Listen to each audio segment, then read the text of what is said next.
தூத்துக்குடியில் பகலில் ஐடி வேலை, இரவில் திருட்டு தொழில் என போலீசாருக்கு தண்ணி காட்டி வந்த பட்டதாரி இளைஞர் வசமாக பிடிபட்டார்.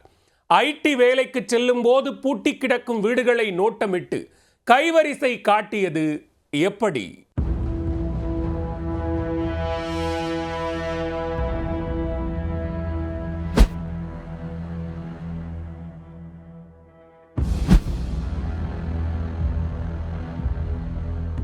ஐடி ஊழியராக பணிபுரிந்து கொண்டே திருட்டுச் சம்பவங்களை அரங்கேற்றி வந்த பலே திருடன் இவர்தான். 10க்கும் மேற்பட்ட திருட்டுச் சம்பவங்களில் ஈடுபட்டு சொகுசு வாழ்க்கை வாழ்ந்து வந்த பட்டதாரி இளைஞர் போலீசில் சிக்கியது எப்படி?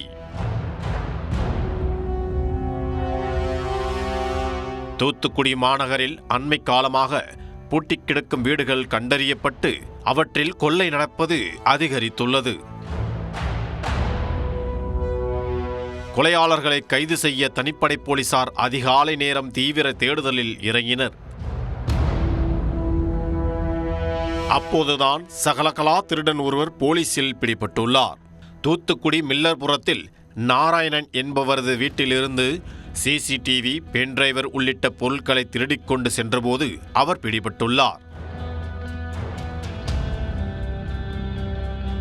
தென்பாக்கம் காவல் நிலையத்திற்கு அழைத்துச் சென்று போலீசார் நடத்திய விசாரணையில் தூத்துக்குடி ரஹமத்துல்லாபுரத்தைச் சேர்ந்த மொய்தீன் என்பதும் அவர் தூத்துக்குடியில் இயங்கும் ஐடி கம்பெனியில் பணிபுரிவதும் தெரிய வந்தது. இவருக்கு திருமணமாகி 2 குழந்தைகள் உள்ளனர். பகலில் ஐடி கம்பெனியில் வேலைக்கு செல்லும் போது பூட்டி கிடக்கும் வீடுகளை நோட்டமிடுவதும், இரவில் அதே வீடுகளுக்கு சென்று பூட்டை உடைத்து கொள்ளையடித்து வந்துள்ளார். கடந்த மாதம் 21ஆம் தேதி டூவிபுரம் 5வது தெருவில் 2 வீடுகளில் தங்க நகைகளையும் வெள்ளி பொருட்களையும், ஜூலை 24ஆம் தேதி மில்லர்புரம் பள்ளிவாசல் தெருவில் உள்ள ஒரு வீட்டில் தங்க நகைகளையும், ஏப்ரல் 9ஆம் தேதி சிதம்பரம் நகர் 3வது தெருவில் உள்ள வீட்டில் 1 லட்சம் ரூபாய் பணத்தையும் திருடியதை ஒப்புக்கொண்டுள்ளார். 96 கிராம் தங்க நகைகள், 465 கிராம் வெள்ளி பொருட்களை மொய்தீனிடமிருந்து போலீசார் பறிமுதல் செய்துள்ளனர். இவர் மீது திருச்சி, வேலூர், கோவை மற்றும் கோவில்பட்டி உள்ளிட்ட தமிழகம் முழுவதும் சுமார் 10 வழக்குகள் இருப்பதும் குறிப்பிடத்தக்கது.